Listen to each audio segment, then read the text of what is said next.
Vin and Viv, twins, are together once again. It is not long after Viv's recovery that she and her brother are back to bickering and playing football together in the backyard. It is something similar to a trust exercise, as Vin would say. Does Viv trust him enough to hold the football there, or is he going to play another trick like phasing his foot through the ball in an attempt to scare her? Vision arrives and picks up the football. He is very disappointed in the new mascot that the school chose to unveil. The stereotypical Native American caricature pictured on the football is all but subtle. Every day he realizes how humans change, but they never really change. As the three have a conversation in the backyard, Virginia watches from the kitchen window. For a moment, she feels content. In the beginning of our story, Virginia killed a villain, the Grim Reaper. Fearing her husband's reaction to the disruption of their normal life, she did not tell Vision about this death. Later, Virginia was sent a phone containing a video of her burying the Reaper. Now, every day at 2 p.m., the phone rings.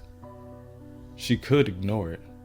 She did ignore it for some time, until she didn't. The next day, Vin and Viv return to school. Neither of the children have attended their classes in some time.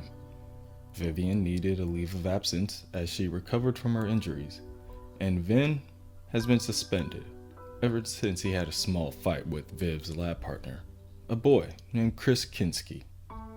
As the children walked through the halls, all the other students stared with worry, hate, and fear in their eyes.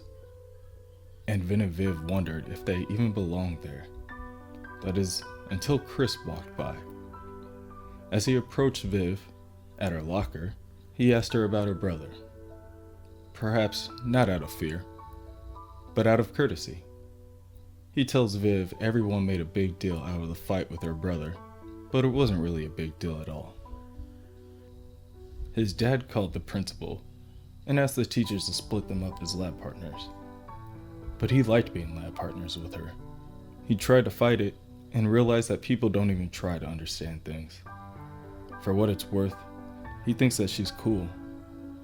And though Viv's life may not have gone on for as long as she had liked, during the quiet moments, she would call on this conversation into her active memory and repeat it on play. A couple of days later, Vision was called to work. Virginia would like her husband to call off work later that night to watch over their children. She has plans for dinner with a headhunter that she does not want to miss. During the children's precarious state, she believes that someone should stay at home as much as possible. She understands that he is an Avenger and that his work is very important. However, she hopes that sacrifices can be made. That night, Virginia flies to the address she had been given over the phone, a townhouse in southern Alexandria. As her meeting was set for midnight, she calls to inform Vision that she and the headhunter are getting drinks after dinner. Vision says that he understood and wishes her luck. As she walks into the house, a worried man, middle-aged and balding, sits in an easy chair waiting for her arrival. He flashes his pistol he had concealed and warned Virginia that he knew how to use it. The man wants to clear the air.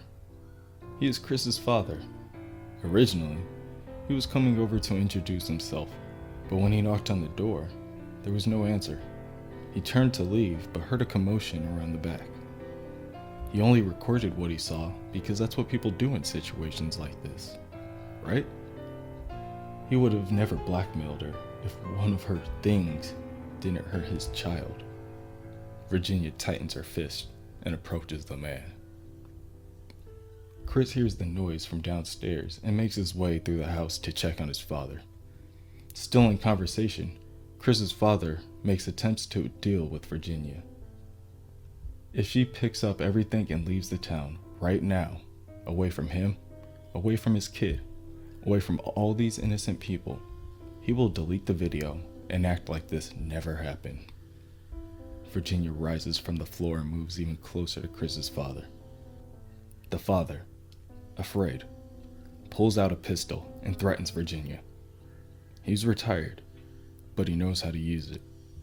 Virginia attempts to pull the pistol away from the man. Her family does belong here. If she can find a way to reason with the man, then it should be easy for him to see her side of things. As she gets even closer, the man grows even more terrified. Out of reaction, he lets a number of rounds fly. He's unaware that Virginia can turn intangible, and Virginia is unaware that there's someone else in the room. One of the bullets that phased through Virginia lands right in the center of Chris's forehead. As his body slides to the floor, it leaves a trail of blood on the wall. The father, furious, runs over to grab the boy. Look what Virginia made him do. He will tell everyone. He will have his revenge. Everyone will know, and Virginia's family will be ended once and for all. Virginia strikes the man on the side of the head, knocking him out. That night, Viv replayed her conversation with Chris. Chris said, "People say things, but no one understands things. I got to work with you, right? And it was cool, I think, right? I just mean, whatever they say, I think you're cool." It was raining, so he said, "I should have brought an umbrella. Doesn't it kind of bother you? Like a machine and water and all that?" And Viv responded, "No, it doesn't bother me. It just goes right through me."